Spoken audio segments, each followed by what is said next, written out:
Boche gold and diamonds. Buy now, pay later. Desamangalam Pallam estate പടിയിൽ കൊറ്റമ്പത്തൂർ കോളനിയിൽ മണ്ണിടിച്ചിൽ. മഴയിൽ ഉഗ്രശബ്ദത്തോടെ പാറയും മണ്ണും ഉൾപ്പെടെ ഇടിഞ്ഞു വീഴുകയായിരുന്നു. ഇത് മണ്ണിടിഞ്ഞതുണ്ടല്ലോ, കഴിഞ്ഞ പ്രാവശ്യം പഞ്ചായത്ത് കുറച്ച് നേരക്കി തന്നതാണ്.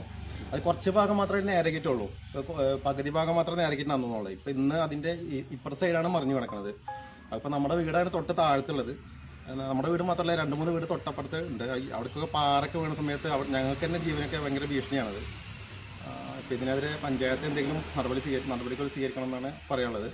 പിന്നെ കുട്ടികളും പ്രായമായ ആൾക്കാർ താമസിക്കുന്ന സ്ഥലമാണ് അവിടെ. പെട്ടെന്ന് നടപടി സ്വീകരിക്കണമെന്ന് പറയുന്നത്, വേണമെന്നും പറയാനില്ല.